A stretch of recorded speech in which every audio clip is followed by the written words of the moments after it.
السلام علیکم ناظرین، آپ دیکھ رہے ہیں ایان لیب یوٹیوب چینل۔ پیارے ناظرین، آج ایک بہت اچھی ویڈیو کے ساتھ آپ کو اس ویڈیو چینل پر خوش آمدید کہتا ہوں۔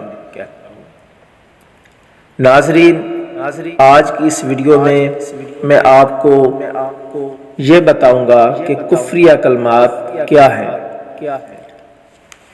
سوال یہ ہے کہ روزی دینے والا یا انصاف کرنے والا اوپر بیٹھا ہے، یہ کہنا کیسا ہے؟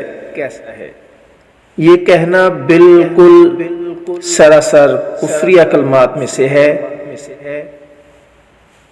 حوالہ نمبر میں آپ کو بتاؤں گا، کیونکہ اس میں اللہ جل شانہ کی سمت اور مکان ثابت کیے گئے ہیں۔ حضرت علامہ مولانا مفتی محمد امجد علی عظمہ رحمۃ اللہ تعالی علیہ فرماتے ہیں کہ اللہ عز و جل کے لیے مکان ثابت کرنا کفر ہے اور وہ مکان سے پاک ہے۔ یہ کہنا کہ اوپر خدا ہے نیچے تم، یہ کلمہ بھی کفر ہے۔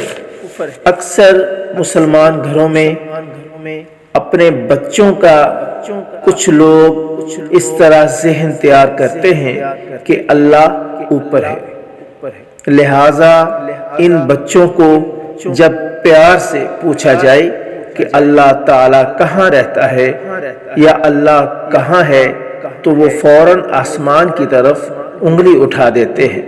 ایسا سکھانا یہ بھی کفر ہے۔ اس طرح وہی سکھاتا ہوگا جس کا اپنا ذہن بھی یہی ہوتا ہوگا کہ معاذ اللہ عز و جل اوپر ہے یا اوپر اس کا مکان ہے جس میں وہ رہتا ہے۔ یہ دونوں باتیں کفر ہیں۔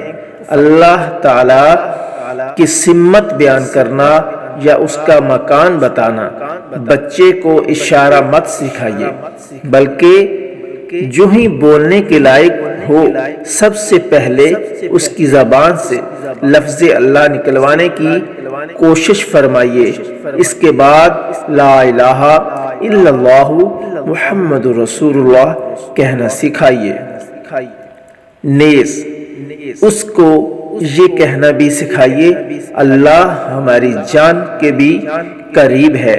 حوالہ نمبر قرآن پاک میں پارہ نمبر 26 سورہ قاف آیت نمبر 16 میں اللہ جل شانہ ارشاد فرماتا ہے وَنَحْنُ أَقْرَبُ إِلَيْهِ مِنْ حَبْلِ الْوَرِيدِ، ترجمہ کنز ایمان، اور ہم دل کے رگ سے بھی اس سے زیادہ قریب ہیں۔ دعا ہے کہ اللہ رب العزت ہمیں اس جیسے کفریہ کلمات سے بچنے کی توفیق عطا فرمائے، دین کی سمجھ عطا فرمائے۔ ملتے ہیں انشاءاللہ نیکسٹ ویڈیو کے ساتھ۔ اپنا خیال رکھیے گا۔ اللہ حافظ۔